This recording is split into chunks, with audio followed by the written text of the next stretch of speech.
Olá pessoal, tudo bem? Aqui é o professor Gabriel da disciplina de Sistemas Frigoríficos. Na aula de hoje, pessoal, acabou o nosso enfoque em refrigeração, né?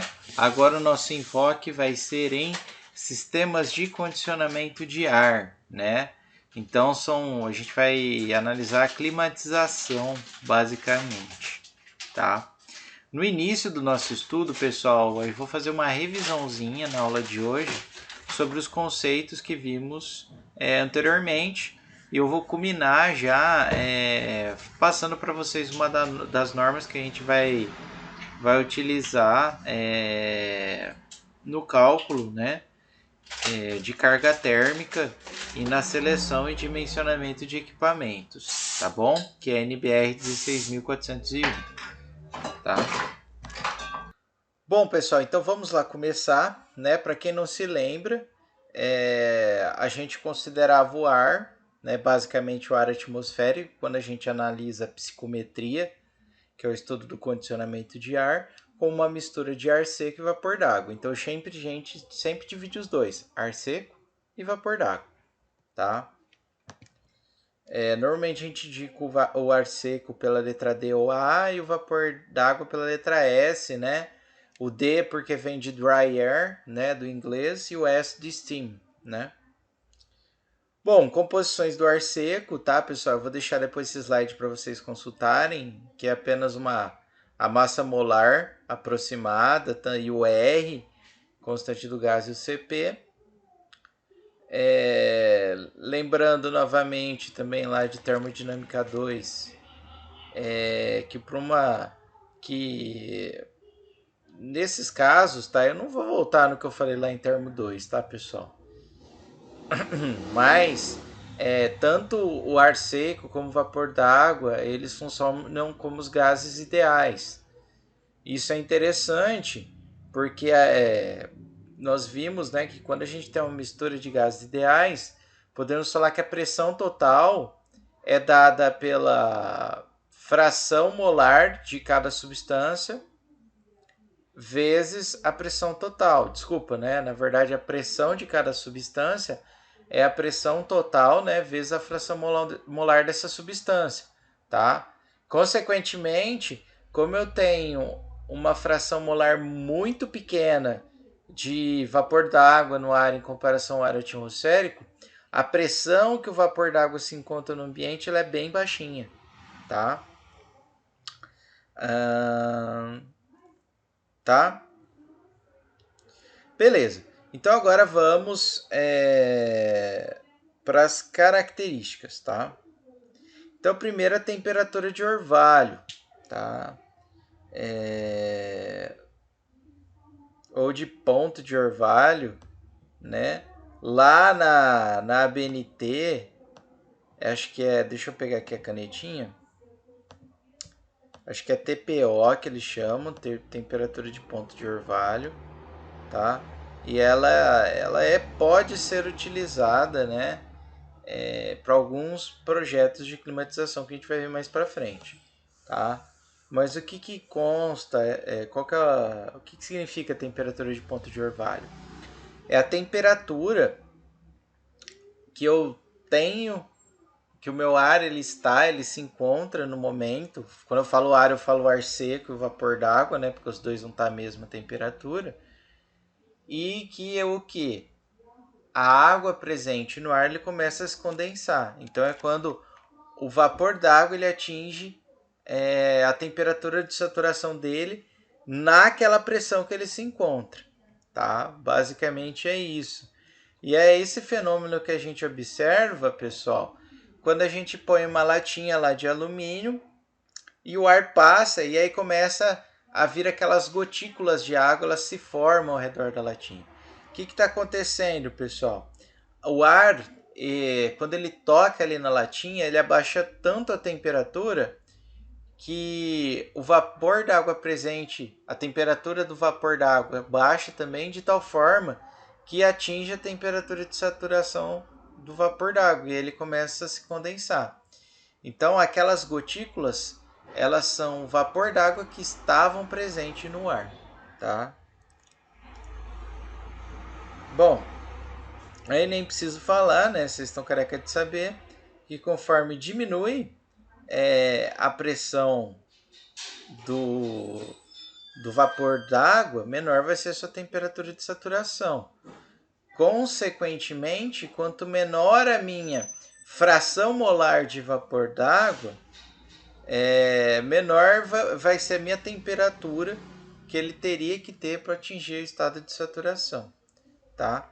Quando a pressão do ar atinge a pressão de saturação da água naquela temperatura, a gente fala que o ar está saturado. Quando não tem vapor d'água, ele está seco, tá? Bom, e aí a gente vai começar a falar sobre alguns elementos, inclusive vocês até utilizaram alguns desses para fazer, desculpa pessoal, o cálculo da carga térmica lá da câmara fria, né? E um desses aí era a umidade relativa do ar, tá? O que a umidade relativa do ar é, né? Isso vocês têm que ter em mente. Uma diferença entre umidade relativa e umidade absoluta. Então vamos começar pela umidade relativa. A umidade relativa, pessoal, ela relaciona o tanto que eu tenho de presente de vapor d'água no meu ar e o tanto, né, que esse vapor e a massa de vapor d'água que ele se encontra na saturação, tá? Ok? Então, por exemplo, se eu tiver uma umidade relativa de 80%, isso que significa que 80% do vapor d'água que se encontra no ar, ele está na saturação, tá? É isso que ocorre. Mas, né, não é interessante a gente analisar isso em termos de massa, porque é difícil da gente medir a massa, tá? Então, é viável a gente utilizar, escrever esses termos aqui, utilizando a equação de estado, em termos de pressão, tá? Então, posso obter a umidade relativa por meio da relação entre a pressão do vapor e a pressão do vapor se ele estivesse saturado, tá? Então, pessoal, a minha umidade relativa ela vai estar diretamente relacionada com a pressão e temperatura. Como assim, professor? Isso significa, pessoal, que se eu tiver um aumento na temperatura, né? Lembra que minha pressão de saturação ela é proporcional à temperatura de saturação? Então, se eu aumentar minha temperatura, a minha umidade relativa ela tem uma tendência a diminuir, tá? E se eu diminuir a minha temperatura, a minha pressão de saturação ela tende a diminuir e com isso a umidade relativa vai aumentar, tá? Por isso, né, na verdade, até comentei isso lá nas aulas anteriores, que quando a gente opera com temperaturas muito baixas, que é no caso lá dos sistemas de refrigeração, é praticamente impossível não ter a formação de gelo. Porque eu vou estar trabalhando a temperaturas tão baixas, mas tão baixas, que toda a água presente no ar ela vai se condensar. E como eu estou uma temperatura muito baixa, ela se condensa e congela, tá? Bom, então a umidade relativa é isso. E a umidade absoluta, pessoal? A umidade absoluta, ela basicamente relaciona a quantidade de vapor que eu tenho no ar em relação à quantidade de ar total, né? Ar seco mais vapor d'água. Então, eu estou relacionando isso.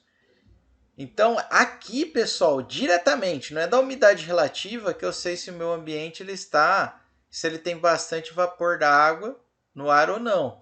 Mas sim é da minha umidade absoluta, tá? É aqui que vocês têm que analisar se o seu sistema está úmido ou está seco. Vocês entenderam? Então, se eu tenho bastante quantidade de vapor d'água, o meu ômega, que é a umidade absoluta, vai dar alto. Então, eu vou ter bastante vapor d'água ali. Agora, se eu tiver pequena quantidade de vapor d'água, né, a minha umidade absoluta vai ser baixa e eu vou ter um ambiente seco. Veja que eu posso ter um ambiente seco com uma umidade relativa do ar se eu tiver o que? A uma baixa temperatura, tá? Não confundam isso, o pessoal confunde, às vezes não consegue entender esse conceito, tá? Mas é isso que acontece. E é isso que acontece lá na sua casa, né, pessoal? Pô, quando você deixa o ar ligado um tempão, o ambiente não fica seco? Tá seco, tem pouca umidade no ar, mas ele tá frio, tá? Então sempre se recordem disso. Tem a equação aqui, tá, pessoal? Mas eu não vou me importar muito com a equação. Isso aí é termo 2, tá? Bom, em termos de entalpia, pessoal, basicamente o que a gente precisaria fazer para calcular a entalpia do ar como um todo é a entalpia do ar seco mais a entalpia do vapor da água, tá? Fazendo essa simplificação aqui, a gente pode considerar, né, em termos de vapor de ar seco, que a entalpia da mistura, né, por, né, quilo de ar seco é a entalpia do ar seco mais a umidade absoluta vezes a entalpia do vapor, né? E aí tem a expressãozinha lá conhecida de vocês para calcular tanto o meu HA, né, que é a entalpia do ar seco, como a do o HS, que é a entalpia do vapor, em função da temperatura em graus Celsius, tá? Não pode esquecer, porque a referência aqui da expressão está em graus Celsius, tá? Juntando essas duas entalpias, eu chego na expressão da entalpia geral, tá? Ok? Beleza. Então, pessoal, eu tenho uma mistura de ar seco com vapor d'água. Quando eu tinha uma substância pura, ou seja, só vapor d'água, só refrigerante, eu precisava de duas propriedades para encontrar todas as demais. Quando eu tenho uma mistura, né, conforme eu tenho uma mistura, isso vai aumentando. Então, por exemplo, como eu tenho uma mistura de dois elementos, né, vamos falar assim, de duas substâncias, que seria o vapor d'água e o ar seco, eu preciso de três propriedades intensivas, tá? Tá, pessoal? Como que isso pode ser obtido na prática? Pela temperatura de bulbo seco e pela temperatura de bulbo úmido, fora a pressão, né, pessoal? A pressão é simples, você mede com barômetro. Temperatura de bulbo seco é simples, você mede com um termômetro, é a temperatura que se encontra aqui no ambiente. E a temperatura de bulbo úmido? Então vamos retomar e ver esse conceito, porque depois a gente vai falar isso com uma certa naturalidade, de tal forma que vocês já têm que saber o que significa, tá? Mas para isso a gente vai rever o conceito de saturação adiabática, tá? Então, pessoal, vamos reviver esse conceito aí, tá? Então, pessoal, imagina que eu vou criar um medidor, né? Na verdade, um instrumento de medição que ele mede essas duas temperaturas, tá? Para que eu consiga obter todas as propriedades do ar, tá? Esse instrumento de medição, ele é basicamente o que se encontra aqui, ó, nessa figura aqui que eu estou mostrando para vocês. Então, na entrada, pessoal, eu tenho o ar ambiente que eu estou medindo. Ele vai entrar nesse aparelho. Nas condições do que? De umidade relativa, umidade absoluta e temperatura que eu tenho. Ok? E aí, pessoal, imagina que para esse ar sair, ele tem que passar por um corredor, né, um reservatório de água. Tá? Eu falo reservatório de água, você pode pensar que é algo grande, mas não é. Mas ele precisa passar ao redor de muita água. De tal forma, pessoal, que eu aumento a concentração de água no ar. Como assim aumenta a concentração de água do ar? É que eu tenho uma transferência de massa. Ou seja, devido à presença de água aqui, eu vou conseguir o quê? Transferir o máximo de água possível que eu posso para o ar. Então, eu vou deixar ele saturado. Ou seja, com uma umidade relativa de 100%. Por quê? Porque ele tem contato com muita água. Tá, E aí vocês vão pensar, beleza. Então, ó, ele entra com uma umidade menor que 100% e sai a 100%. Para conseguir isso, o que eu preciso ter, pessoal? Duas coisas eu poderia ter que a gente viu. Ou uma diminuição de temperatura, né? Ou uma transferência de água líquida, né? De água pro ar, tá? Basicamente tem esses dois efeitos. Aqui, pessoal, o que vai acontecer?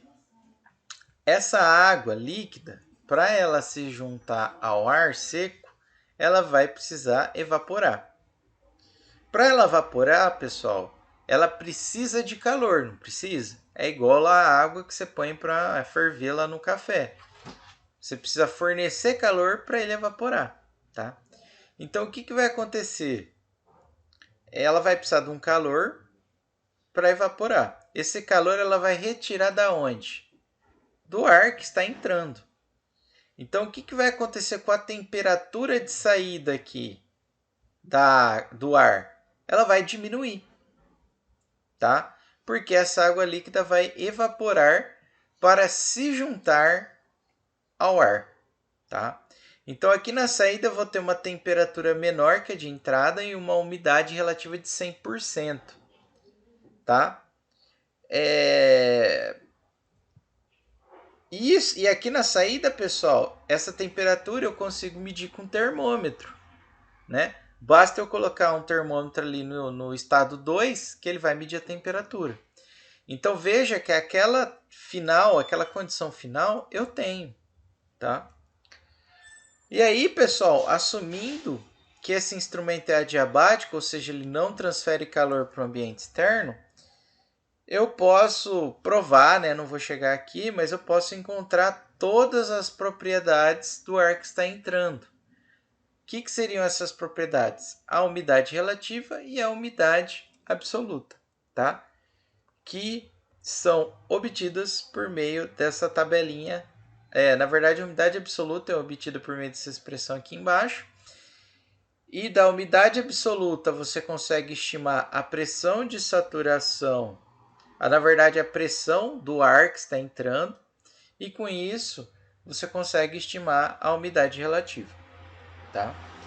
Então, pessoal, existem duas formas de eu determinar um estado termodinâmico da mistura ar seco vapor d'água. Eu posso ter a temperatura e a umidade relativa, ou eu posso ter a temperatura de bulbo seco e a temperatura de bulbo úmido, tá?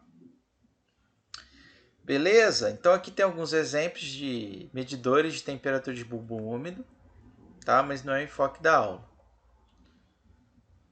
E aí, basicamente vimos que depois tem uma carta psicométrica que para cada pressão ambiente eu tenho uma relação entre todas essas propriedades, de tal forma que, né, eu consiga estimar, deixa eu pegar aqui, eu consigo estimar com dois valores todos os demais. Então, ó, vou copiar aqui, ó, só para a gente entender isso que eu estou falando. Vamos lá abrir aquele programinha que eu costumo utilizar com vocês e a gente vai aprender como mexer na carta psicométrica. Então, pessoal, vamos lá. Ó. Imagina que eu tenho uma temperatura de 25 graus, por exemplo. Isso aqui é uma temperatura de bulbo seco, tá, pessoal? Vamos escrever aqui, ó, mais fácil. Então, eu tenho uma temperatura de bulbo seco de 25 graus Celsius e eu tenho uma umidade relativa, que é o Φ, né, de 90%. E eu quero saber minha umidade absoluta, minha temperatura de bulbo úmido e minha temperatura de orvalho, tá? Só para a gente recapitular isso. Então vamos lá, primeira coisa a gente põe. Isso aqui, pessoal, é para pressão atmosférica, ó. Tá escrito aqui, ó, barometric pressure 101,325. Se eu mudasse a pressão atmosférica, isso aqui já não valia, tá? Isso é que é o ruim da carta psicométrica. Mas vamos lá, ó. A temperatura de bulbo seco, pessoal, ela se encontra aqui no meu eixo X, tá? Então, ó, 20, 21, 22, 23, 24, 25.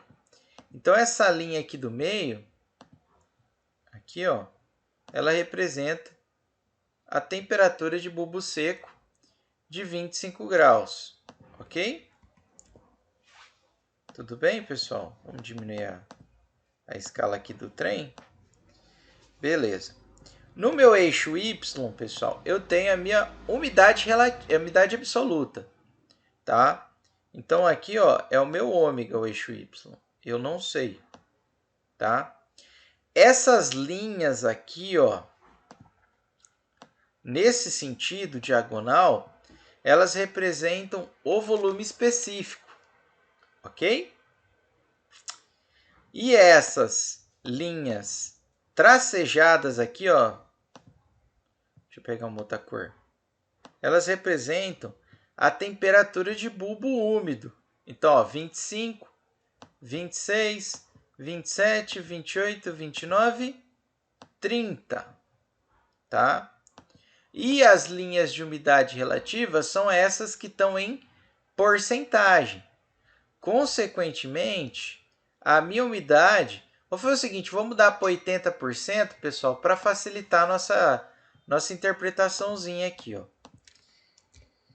Então, ó, minha umidade relativa de 80%, ela seria essa linha aqui, ó. Não sei se vocês estão vendo, ó. Aí, ó. E ela vai bater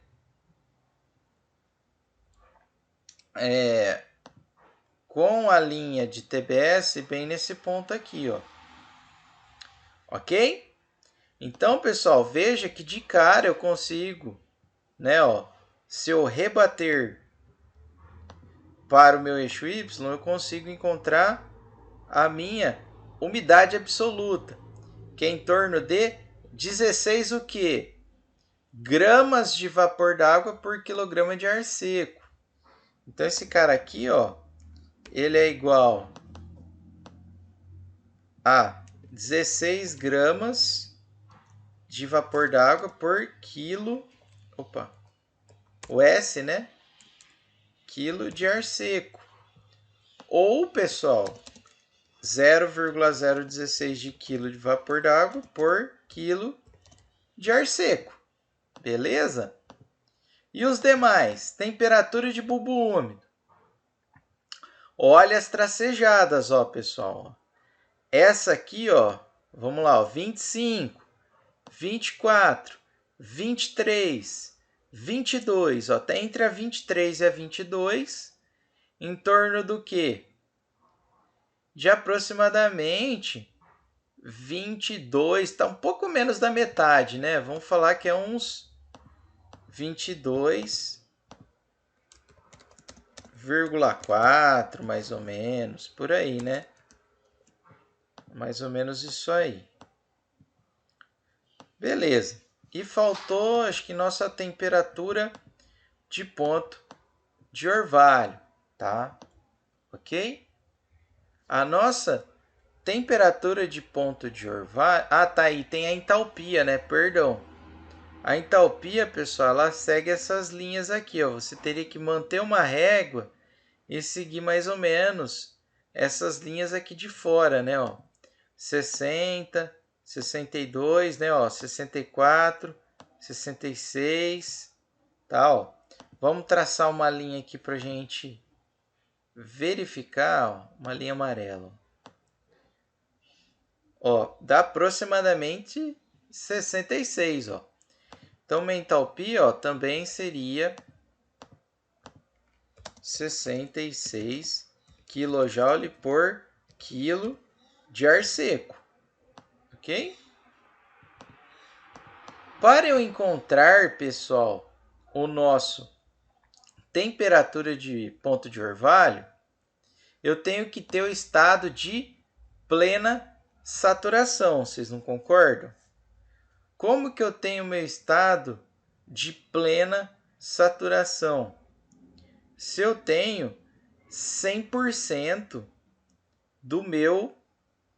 da minha umidade relativa, não é verdade? E aí o que vai acontecer, pessoal? Olha que interessante. A minha temperatura de bulbo seco, ó, se eu tiver 100%, que seria essa linha aqui, ó, 90, 100, eu vou ter o que? 25 graus Celsius de temperatura de orvalho. Olha que bacana. Então, mantendo a minha temperatura de bulbo seco, eu teria uma temperatura de ponto de orvalho de 25 graus Celsius. Ou, se eu quisesse manter a minha umidade absoluta, eu teria que ter uma temperatura de ponto de orvalho de aproximadamente o que, ó? Vamos analisar aqui, ó. 21 e uns quebrados, tá, ó? 20, 21, né? 22. Seria em torno de 22 graus Celsius, ok? Então, meu T em torno de 22 graus Celsius, ok? Beleza? Então, é assim que a gente utiliza.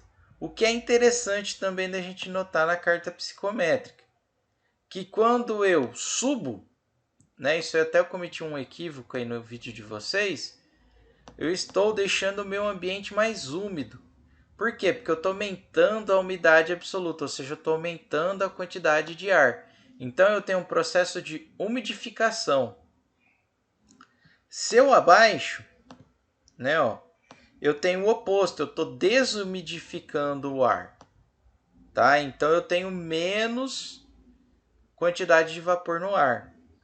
Se eu vou para a esquerda, eu estou esquentando. Ó. Por quê? Porque minha temperatura está aumentando. E se eu vou para a esquerda, eu estou esfriando, tá?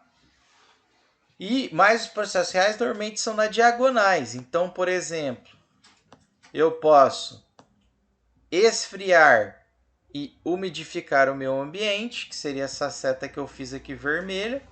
Eu poderia resfriar e aumentar a temperatura, esquentar e aumentar a umidade, e assim vai indo. E isso eu veria claramente ligando os estados inicial e final, tá?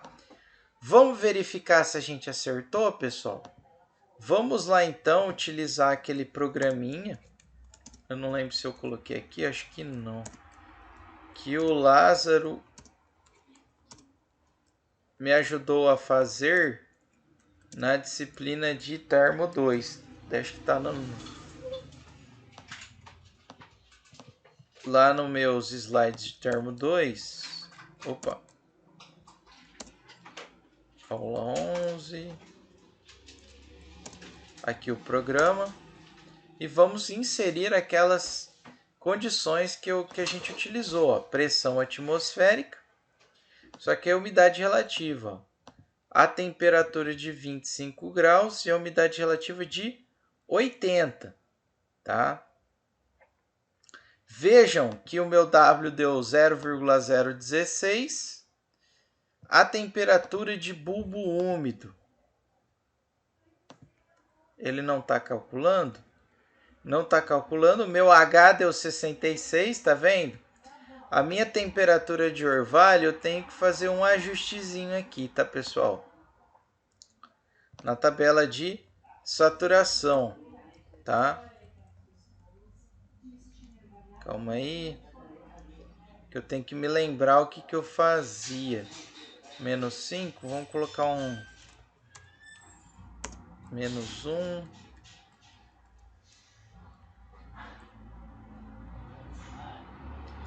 Esse 0,6 aqui, pessoal. 0,5.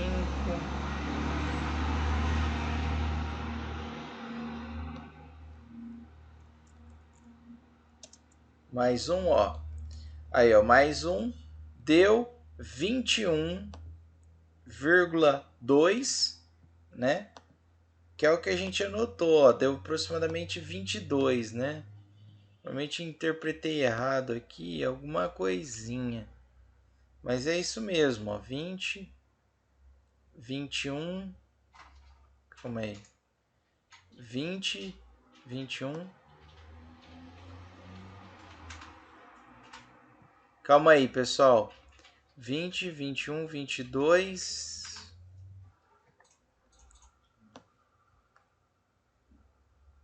eu preciso chegar aqui direto, é isso mesmo, daria 21,2, pessoal, perdão, eu interpretei errado, aqui eu contei esses quadradinhos aqui, né, ó, eu tenho que contar, ó, 20, que é essa linha aqui, 21, né? Se eu seguir essa linha aqui, ó, ela vai cair entre o 21 e o 22, mais perto do 21, né? Ela bate bem aqui, ó. Então é o 21,2, né? Vou até corrigir aqui.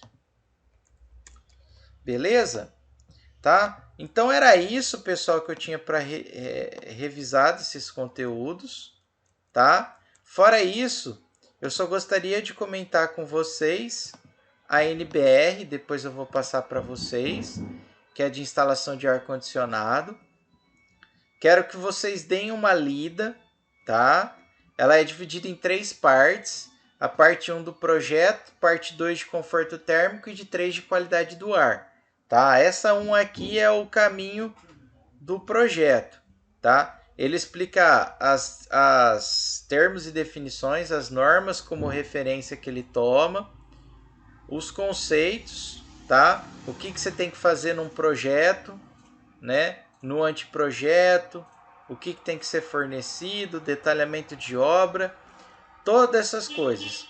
Mas o que eu queria chamar a atenção é mais para esse item 5.1, que são os dados climáticos de projeto, tá? Não sei se vocês se recordam, mas eu passei para vocês uma tabelinha assim, ó, para vocês interpretarem. Lembra?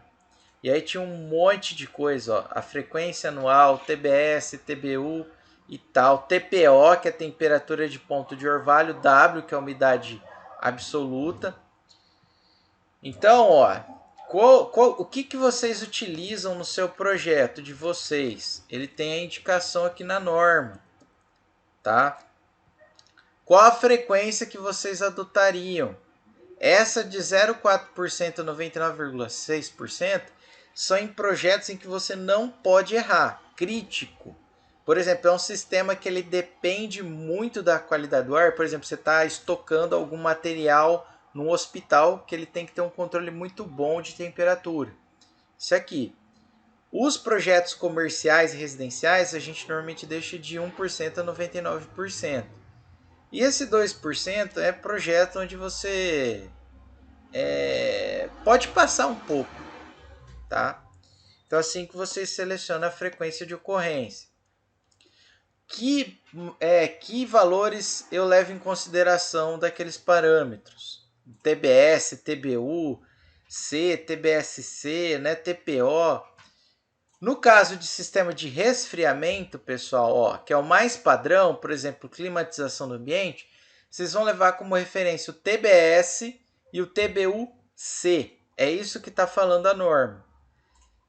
Se você for fazer projetos de verificação, projeto de dimensionamento é o A. Se você vai verificar se está realmente adequado o que foi feito, você vai utilizar o TBU e o TBSC.